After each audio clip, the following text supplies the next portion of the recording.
Hello दोस्तों, welcome back to ज़ारफ। कैसे हो आप सभी? उम्मीद करता हूँ आप सब ठीक होंगे, अपने घरों में सेफ होंगे, सुरक्षित होंगे।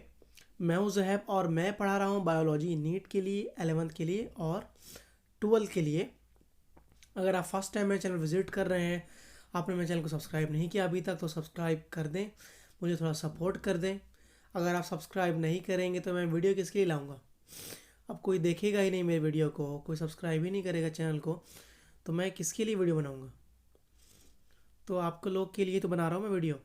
तो आप लोग सब्सक्राइब करेंगे, वीडियो को देखेंगे मेरे, तो मैं वीडियो लाऊंगा और ज़्यादा। खैर, अब आते हैं काम की बात पे। ये चैप्टर है बायोमोलेक्यूल्स, ठीक है। और इससे 8 लेक्चर हो चुका है, ठीक है, 8 लेक्चर हो चुका है। ये है लेक्चर नंबर 9, 9वां लेक्चर है ये। और ये इस चैप्टर का लास्ट लेक्चर है। उसके बाद ये चैप्टर कंप्लीट हो जाएगा, ठीक है। ये last lecture and then chapter completed. तो अगर आप पहली बार विजिट कर रहे हैं डायरेक्टली, अगर इसी लेक्चर को देख रहे हैं तो डायरेक्टली ना देखें इस लेक्चर को। वो लेक्चर नंबर 1 से शुरू करेंगे तो बेटर आपको अंडरस्टैंडिंग मिलेगी, अच्छा से समझ में आएगा, ठीक है। अगर आपको कोई भी इंक्वायरी है या मुझसे बात करनी है या कोई भी पूछताछ करनी है तो आप मुझसे पूछताछ कर सकते हैं। कोई भी इंक्वायरी करनी है तो वो कर सकते हैं। मैंने अपना नंबर, व्हाट्सअप नंबर डिस्क्रिप्शन में ऑलरेडी दे रखा है, तो व्हाट्सएप नंबर आपको डिस्क्रिप्शन में मिल जाएगा। और अगर आप टेस्ट प्रैक्टिस करना चाहते हैं, टेस्ट सीरीज ज्वाइन करना चाहते हैं, तो सब कुछ यहाँ पे फ्री ऑफ कॉस्ट है। मैंने यहाँ पे स्क्रीन पे ऑलरेडी लिख रखा है, आप देख सकते हैं। एवरीथिंग इज़ फ्री है, सब कुछ यहाँ पे फ्री है। टेस्ट प्रैक्टिस करना, आपको नोट्स चाहिए जैसा स्क्रीन पे दिखाई दे रहा है वो नोट्स, तो आप मुझे कांटेक्ट कर लें व्हाट्सएप पे। और हाँ, टेस्ट देने के लिए आप विज़िट करें मेरे टेलीग्राम पे। ये है टेलीग्राम लिंक, ये है टेलीग्राम लिंक। और मेरे टेलीग्राम पे अगर आप विजिट करेंगे तो वहाँ पे आपको टेस्ट सॉल्व करने आपको मिलेगा, क्वेश्चन सॉल्व करने मिलेगा आपको, ठीक है। और इस लेक्चर से जो भी पॉसिबल क्वेश्चन होगा मैं डाल दूंगा टेलीग्राम पे, तो वहाँ पे विजिट करके आप क्वेश्चन सॉल्व कर पाएंगे। तो लेक्चर देखें, उसके टेलीग्राम पे विजिट करें, वहाँ पे मैं क्वेश्चन डाल देता हूँ। तो वहाँ पे मुझे सब्सक्राइब कर सकते हैं मुझसे जुड़े रहने के लिए टेलीग्राम पे। तो ठीक है दोस्तों, शुरू करते हैं। हम लोग पढ़ रहे थे एंजाइम के बारे में, और लास्ट लेक्चर में हम लोगों ने एंजाइम का हिस्सा ही कवर किया था। और आज भी हम लोग एंजाइम के बारे में थोड़ी बात करेंगे और उसके बाद ये चैप्टर कंप्लीट हो जाएगा। तो हो सकता है आज का लेक्चर थोड़ा ज़्यादा लंबा नहीं हो, क्योंकि 2 टॉपिक है सिर्फ। Classification and nomenclature of enzyme. Enzyme का क्लासिफिकेशन और एंजाइम का nomenclature. Thousands of enzymes have been discovered, isolated, and studied. Most of these enzymes have been classified into different groups based on the type of reaction they catalyze. हज़ारों तरह के enzyme अभी तक discover कर लिया गया है, ठीक है। हज़ारों एंजाइम डिस्कवर कर लिया गया अभी तक। हज़ारों एंजाइम पे स्टडी चल भी रही है। बहुत से ज़्यादा एंजाइम डिस्कवर कर चुके हैं, उनकी स्टडी चल रही है, ठीक है। और इन एंजाइम को क्लासीफाई किया गया है डिफरेंट डिफरेंट ग्रुप में। कौन सा एंजाइम किस तरह का रिएक्शन कराता है, कौन सा एंजाइम किस तरह का रिएक्शन कराता है, उसके बेसिस पे एंजाइम को क्लासीफाई कर दिया गया है 6 क्लास में, ठीक है। कौन सा एंजाइम कैसा रिएक्शन कराता है उसके अकॉर्डिंग एंजाइम को डिवाइड किया गया है। Enzyme are divided into 6 classes. 6 class में एंजाइम को डिवाइड किया गया है, और विथ 4 to 13 सब क्लासेस। और सब क्लासेस कितने हैं इनके? 4 to 13 सब क्लास हो सकते हैं। टोटल कितना क्लास है? 6 क्लासेस है, और सब क्लास है 4 to 13। Named accordingly by a 4 digit number. इनको 4 डिजिट नंबर के अकॉर्डिंग नेमिंग की जाती है एंजाइम की। एंजाइम की नेमिंग जो की जाती है वो 4 डिजिट नंबर के ज़रिए की जाती है। 4 नंबर, हर एंजाइम का अपना कोड वर्ड होता है, उसके अकॉर्डिंग एंजाइम की नेमिंग की जाती है। खैर, यहाँ पे नोमेनक्लेचर के बारे में, एंजाइम के नोमेनक्लेचर के बारे में बहुत ज़्यादा एनसीईआरटी में नहीं लिखा कुछ खास, तो उस पर उतना तवज्जो नहीं देंगे, उतना फोकस नहीं करेंगे, ठीक है। तो हम शुरू करते हैं एंजाइम का, क्लासेस को पढ़ते हैं। 6 क्लासेस ऑफ एंजाइम। पहला ऑक्सीडो रिडक्टेज डिहाइड्रोजनेसेस। तो ऑक्सीडो रिडक्टेजेस या कह सकते हैं उसको डिहाइड्रोजनेसेस। तो ये एंजाइम आखिर कैसा एंजाइम का नाम, किस एंजाइम को कहते हैं? Enzyme which catalyse oxido reduction between two substrates, substrate S and substrate S dash. तो जो एंजाइम ऑक्सीडेशन और रिडक्शन कराता है, जो एंजाइम ऑक्सीडेशन और रिडक्शन दोनों कराता है सबस्ट्रेट, दो सबस्ट्रेट के बीच। सपोज करिए एक सबस्ट्रेट एस है और एक सबस्ट्रेट एस डैश है, तो एस और एस डैश, एस और एस डैश के बीच में जो एंजाइम क्या कराएगा, ऑक्सीडेशन और रिडक्शन कराएगा, उस एंजाइम को क्लासीफाई करेंगे हम लोग ऑक्सीडो रिडक्टेज क्लास में या डिहाइड्रोजनेसेस क्लास में। ठीक है, तो यहाँ देखिए यहाँ पे सबस्ट्रेट एस जो हो रहा है वो रिड्यूस हो रहा है और सबस्ट्रेट एस डैश जो है वो ऑक्सीडाइज हो रहा है।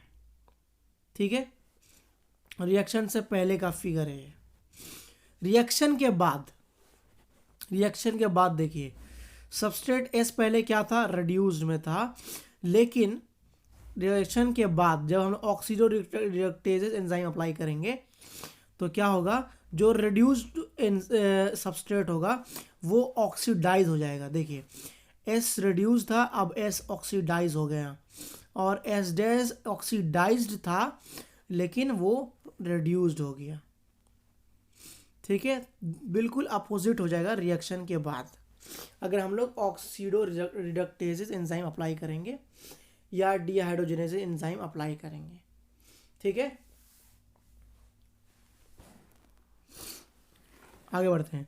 ट्रांसफ्रेजेस एंजाइम के बारे में बात करते हैं। Enzyme which catalysing a transfer of a group, enzyme which catalysing a transfer of group G other than hydrogen between a pair of substrate S and S dash। देखिए जो एंजाइम ग्रुप का transfer कराता है, ठीक है, जो enzyme group का transfer कराता है वो ग्रुप कुछ भी हो सकता है बस हाइड्रोजन के अलावा। ठीक है, हाइड्रोजन को छोड़ के, एक्सेप्ट हाइड्रोजन, वो ग्रुप कुछ भी हो सकता है। ठीक है, तो जो एंजाइम एक ग्रुप का ट्रांसफर कराता है एक सबस्ट्रेट से दूसरे सबस्ट्रेट में, जो एंजाइम ग्रुप का ट्रांसफर कराता है एक सबस्ट्रेट से दूसरे सबस्ट्रेट में, उस एंजाइम को हम लोग क्लासीफाई करते हैं ट्रांसफ्रेजेस क्लास में।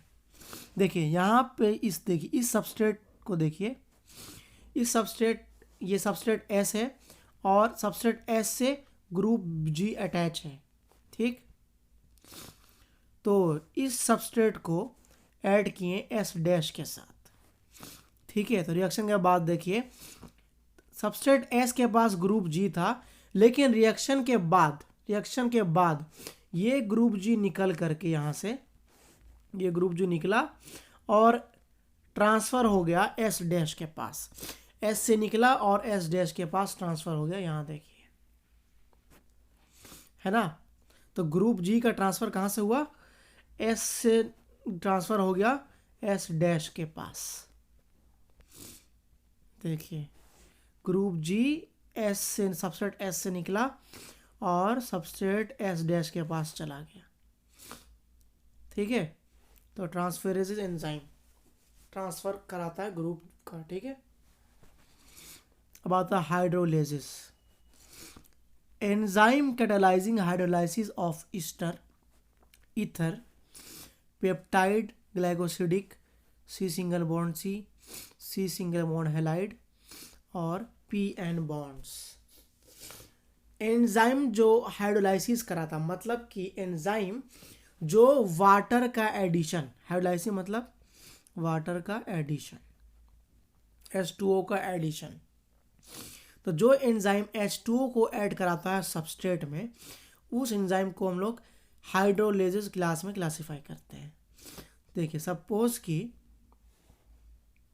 सी सिंगल बॉन्ड सी है, यहाँ पे देखिए एग्जांपल है ना, तो C single bond C substrate है, उसमें ऐड होगा H2O, और एंजाइम कौन सा रहेगा, हाइड्रोलेजेस। ठीक है, तो हाइड्रोलाइसिस कर, जो एंजाइम हाइड्रोलाइसिस में इन्वॉल्व है, जो एंजाइम वाटर का एडिशन कराता है, उस एंजाइम को बोलेंगे हाइड्रोलेजेस एंजाइम, मतलब हाइड्रोलेजेस क्लास में क्लासिफाई करेंगे। तो सबस्ट्रेट क्या क्या हो सकते हैं मैं आपको दिखाता हूँ, यहाँ पे एग्जांपल लिखे हुए हैं। तो हाइड्रोलेजेस के लिए सबस्ट्रेट हो सकते हैं ईस्टर, ईथर, मतलब ईस्टर का हाइड्रोलाइसिस हो सकता है, ईथर का हो सकता है, पेप्टाइड का हो सकता है, ग्लाइकोसिडिक का हो सकता है, सी सिंगल बॉन्ड सी का हो सकता है, सी सिंगल बॉन्ड हालाइट का हो सकता है, या पी एन बॉन्ड का हो सकता है। तो उम्मीद करता हूँ आपको समझ में आ रहा होगा। अगर कुछ समझ में नहीं आता है, समझने में प्रॉब्लम है, कमेंट कर लें यार, पूछ लें कमेंट करके। और हाँ, वीडियो को थोड़ा लाइक वगैरह कर दें दोस्तों, लाइक बटन दबा दें यार। देखिए अब आते हैं लाइएजेस। लाइएजेस एंजाइम में पढ़ते हैं। Enzyme that catalyse removal of group from the substrate by mechanism other than hydrolysis, leaving double bonds. Enzyme जो कि ग्रुप का रिमूवल कराता है, सबस्ट्रेट में मान लो कोई ग्रुप है, उस ग्रुप का ट्रांसफर नहीं कराता, रिमूव करा देता है, ठीक है, उससे अलग कर देगा और वो ग्रुप सेपरेट हो जाएंगे। ठीक है, जो एंजाइम ग्रुप का रिमूवल कराता है सबस्ट्रेट से, और सबस्ट्रेट में लास्ट में हम लोग को डबल बॉन्ड देखने मिलता है। जब ग्रुप रिमूव हो जाएगा तो सबस्ट्रेट में हम लोग को देखने मिलेगा डबल बॉन्ड। ठीक है, तो एंजाइम जो कि ग्रुप का रिमूवल कराता है, वो ग्रुप क्या होगा, सबस्ट्रेट से निकल करके सेपरेट हो जाएगा। ग्रुप क्या होगा, सबस्ट्रेट से निकलेगा और सेपरेट हो जाएगा। ठीक है, और सबस्ट्रेट में क्या होगा, हम लोग को देखने मिलेगा डबल बॉन्ड। ठीक है, ग्रुप के रिमूवल के बाद। देखिए यहाँ पे ये सबस्ट्रेट है, ठीक है। अब देखिए यहाँ पे एक्स वाई ये दोनों ग्रुप रिएक्शन के बाद क्या हो गया, निकल के अलग हो गया, एक्स वाई अलग हो गया और आपस में एक्स वाई ने बॉन्डिंग कर ली। लेकिन सी सिंगल बॉन्ड सी जो था, उसको देखिए वो सी डबल बॉन्ड सी हो गया। ठीक है, तो एंजाइम इस तरह का जो रिएक्शन कराता है, जो एंजाइम जो ग्रुप का रिमूवल कराता है, उस एंजाइम में क्लासीफाई करते हैं हम लोग लाइएजेज में। ठीक है, और कोई चीज़ का ब्रेकडाउन होता है, किसी जैसे कि ग्लूकोज वगैरह का जो ब्रेकडाउन वगैरह होता है, तो उसमें भी लाइएजेज एंजाइम इन्वॉल्व होते हैं। डाइजेशन वगैरह के प्रोसेस में इन्वॉल्व होता है लाइएजेज एंजाइम। अब आते हैं आइसोमेरेजेस।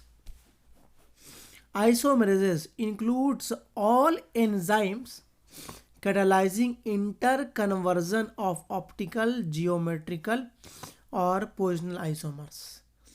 तो एंजाइम जो कि आइसोमर्स का कन्वर्जन कराता है, जैसे optical isomers, geometrical isomers, positional isomers. तो ये आपने पढ़ा होगा केमिस्ट्री में, optical isomers, geometrical isomers, positional isomers. तो जो एंजाइम ऑप्टिकल, ज्योमेट्रिकल और पोजिशनल आइसोमर्स का इंटर कन्वर्जन कराएगा, वो एंजाइम क्लासीफाई करेंगे आइसोमेरेजेस में। ठीक है, तो उम्मीद करता हूँ आपको समझ में आ रहा होगा। ये तो ऑप्टिकल, ज्योमेट्रिकल और पोजिशनल आइसोमर ये आपने पढ़ा होगा केमिस्ट्री में, ये चीज़ मैं यहाँ पे नहीं पढ़ा सकता, आपने केमिस्ट्री में पढ़ा होगा। अब आते हैं लिगेजेस पे या ligases. Enzyme catalysing the linking together of two compounds. Example enzyme which catalyse joining of the CO, CS, CN, PO etcetera bonds. देखिए लाइएजेस और लिगेजेस जस्ट उल्टा है। लाइएजेस क्या करता है, ग्रुप का रिमूवल कराता है, लेकिन लिगेजेस जो होता है वो ग्रुप का एडिशन कराता है। तो एंजाइम जो कि दो कंपाउंड को जोड़ता है, एंजाइम जो दो कंपाउंड को जोड़ता है उस एंजाइम को क्लासीफाई करते हैं लिगेजेस में। लिगेज एंजाइम जहाँ पे यूज़ होगा मतलब वहाँ पे दो ग्रुप ऐड हो रहे हैं। जैसे कि देखिए कार्बन और ऑक्सीजन है, ठीक है, दोनों को अगर ऐड करना है तो हम लोग लाइगेज एंजाइम का इस्तेमाल करेंगे। तो क्या होगा, सी सिंगल बॉन्ड बॉन्डिंग हो जाएगी। इसी तरह सी एस बॉन्डिंग करना है या सी एन या पी ओ, तो कोई भी दो ग्रुप जुड़ता है तो एंजाइम लाइगेज एंजाइम इस्तेमाल होता है। ठीक है दोस्तों, आगे बढ़ते हैं। अब बढ़ते हैं हम लोग को फैक्टर की तरफ। इंपॉर्टेंट है दोस्तों, ध्यान सुनिएगा।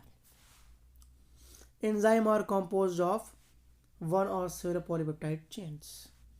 However, there are number of cases in which non-protein constituents called cofactor are bound to the enzyme to make enzyme catalytically active.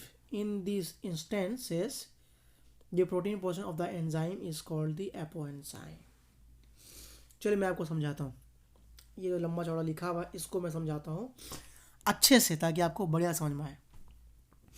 मैं अभी रिकॉर्डिंग कर रहा हूँ असल में मोबाइल के माइक से डायरेक्टली।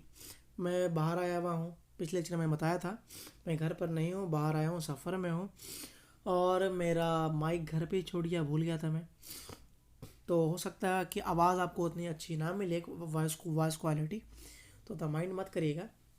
हाँ, इंशाल्लाह नेक्स्ट लेक्चर से आपको आवाज़ अच्छी मिलेगी क्योंकि मैं घर पहुंच जाऊंगा 2-3 दिन में। तो ठीक है दोस्तों, कंटिन्यू करते हैं। देखिए एंजाइम जो होता है, एंजाइम का दो पार्ट होता है, ठीक है। एंजाइम का क्या होता है, दो पार्ट होता है। एक होता है प्रोटीनेशियस पार्ट, मतलब कह सकते हैं प्रोटीन पार्ट, ठीक है। एंजाइम का एक प्रोटीन पार्ट होता है और एक नॉन प्रोटीनेशियस पार्ट होता है, नॉन प्रोटीन पार्ट होता है। सपोज करिए कि ये एंजाइम है,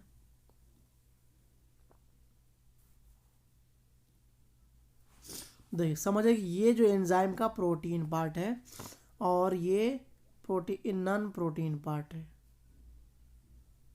ठीक। ये एंजाइम का नॉन प्रोटीन पार्ट है, ठीक है। तो एंजाइम का जो प्रोटीन पार्ट है, ये एंजाइम का समझ लीजिए प्रोटीन पार्ट है। एंजाइम का जो प्रोटीन पार्ट है उसको बोलते हैं हम लोग एपो एंजाइम, ठीक। एंजाइम का जो प्रोटीन पार्ट है उसको बोलते हैं एपो एंजाइम। और एंजाइम का जो नॉन प्रोटीन पार्ट है, ये वाला जो एंजाइम का जो नॉन प्रोटीन पार्ट है उसको बोलते हैं हम लोग कोफैक्टर। क्या बोलते हैं, कोफैक्टर। अब कोफैक्टर का काम क्या है एंजाइम में? कोफैक्टर एंजाइम में इसलिए मौजूद होते हैं ताकि एंजाइम एक्टिव रहे। अगर इस पार्ट को, कोफैक्टर को हम एंजाइम से रिमूव कर दें तो एंजाइम जो है वो एक्टिव नहीं हो रहेगा, वो डीएक्टिवेट हो जाएगा। एंजाइम जो है कैटालाइटिकली डीएक्टिवेट हो जाएगा, ठीक है, और वो कोई भी रिएक्शन कैटालाइज नहीं कर पाएगा। तो कोफैक्टर जो होते हैं वो एंजाइम में होते हैं इसलिए ताकि एंजाइम एक्टिव रहे और एंजाइम कैटालाइटिक एक्टिविटी करता रहे। तो बिना कोफैक्टर के एंजाइम कैटालाइसिस नहीं कर सकता, रिएक्शन नहीं करा सकता, ठीक है। आया समझ में? एंजाइम का दो पार्ट होता है, एक होता है प्रोटीनेशियस पार्ट और होता है एक non proteinaceous part. Proteinaceous part जो होता है उसको बोलते हैं एपोएंजाइम और नॉन प्रोटीनेशियस पार्ट को बोलते हैं कोफैक्टर। तो कोफैक्टर एंजाइम से अटैच रहता है ताकि एंजाइम एक्टिव रहे और रिएक्शन करा सके, ठीक है। अगर कोफैक्टर एंजाइम से अटैच नहीं रहेगा तो एंजाइम जो है वो कैटालाइसिस नहीं कर पाएगा, रिएक्शन नहीं करा पाएगा, ठीक है। आया समझ में? देखिए 3 kind of cofactor may be identified: prosthetic group, coenzymes and metal ions। तो कोफैक्टर जो होते हैं वो नॉन प्रोटीनेशियस पार्ट है, तो वो 3 तरह के होते हैं। तो कोफैक्टर 3 तरह के होते हैं: प्रोस्थेटिक ग्रुप, कोएंजाइम और metal ion. Prosthetic group, coenzyme और मेटल आयन, ये 3 तरह के कोफैक्टर हो सकते हैं। तो एक एक करके पढ़ते हैं हम लोग, ठीक है सबको। पहले आते हैं prosthetic group.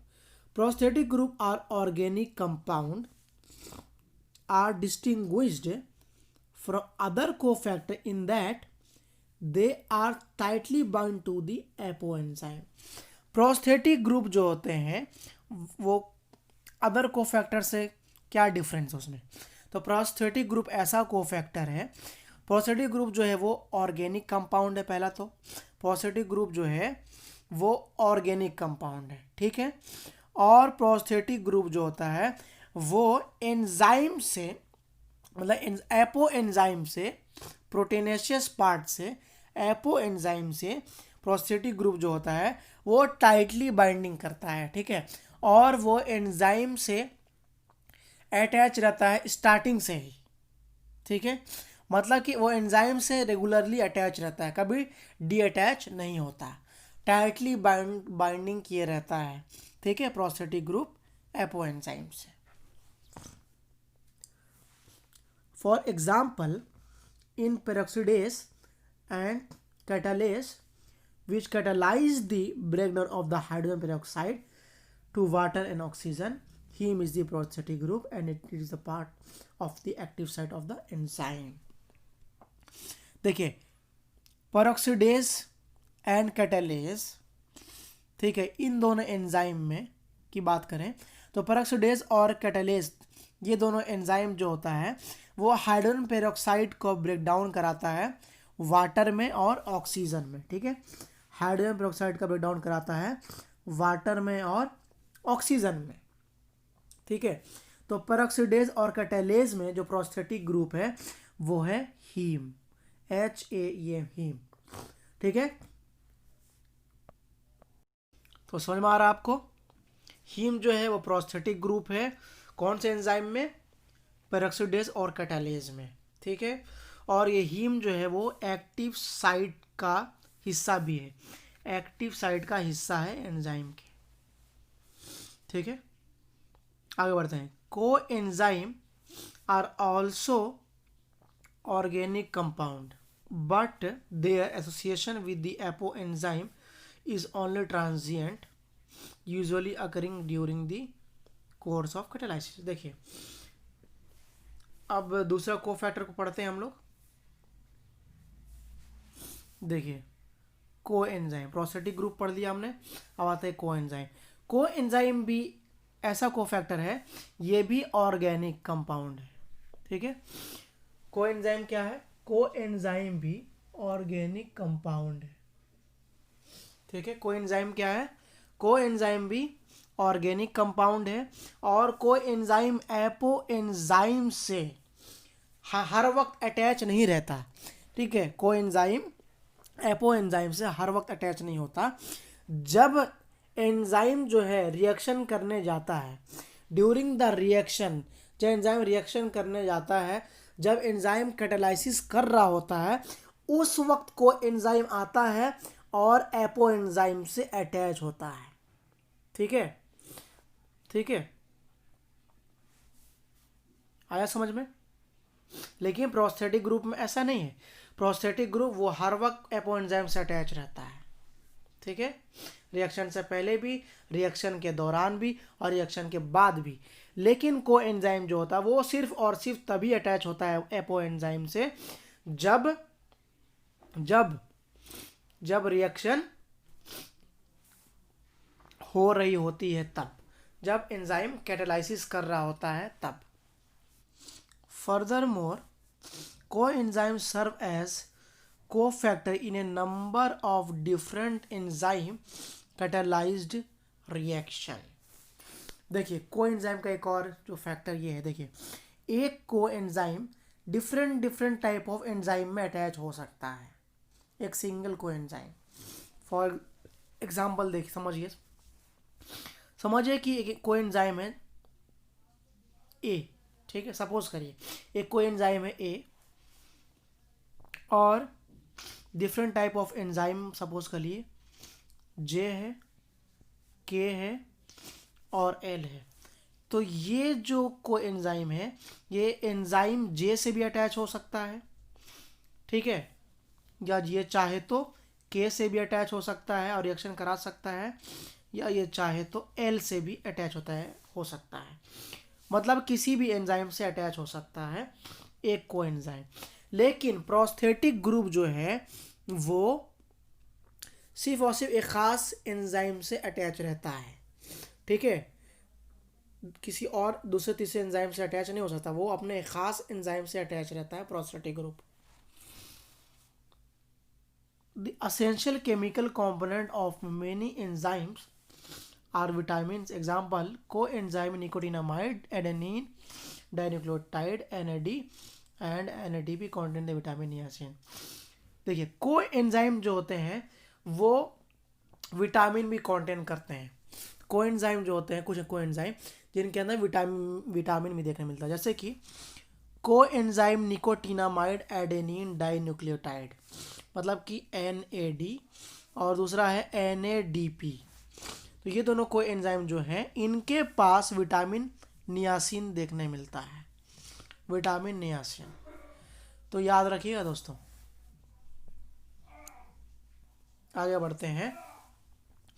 A number of enzymes require metal ion for their activity which form coordination bond with side chain at the active site and at the same time form one or more coordination bond with the substrate. Example, zinc is a cofactor for the proteolytic enzyme carboxypeptidase।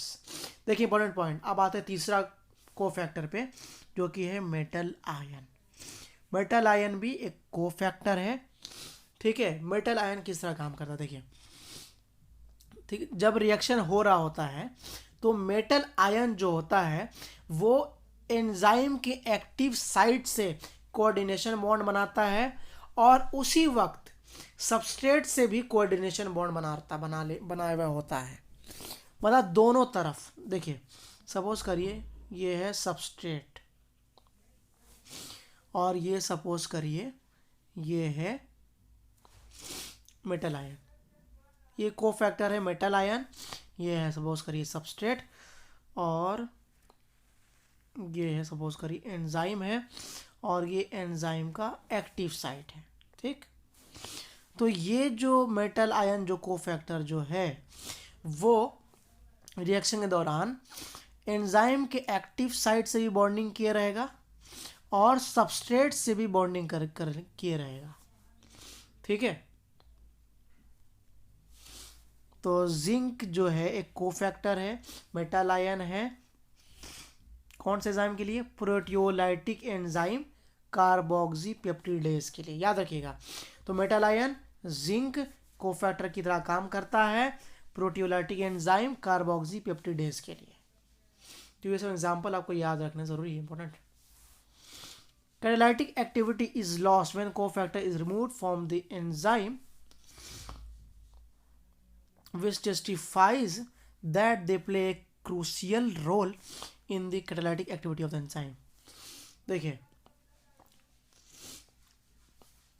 अगर cofactor remove कर दिया जाए, हटा दिया जाए enzyme के पास से, अगर कोफैक्टर एंजाइम के पास से हटा दिया जाए, रिमूव कर दिया जाए, तो एंजाइम जो है वो डीएक्टिवेट हो जाएगा, एंजाइम जो है वो कैटालाइसिस नहीं कर पाएगा, ठीक है समझ में। तो दोस्तों इसी के साथ जो है हमारा ये चैप्टर होता है ख़त्म, चैप्टर हुआ कंप्लीट। तो उम्मीद करता हूँ आपको इस चैप्टर में बहुत मज़ा आया होगा, आपको सब कुछ समझ में आया होगा।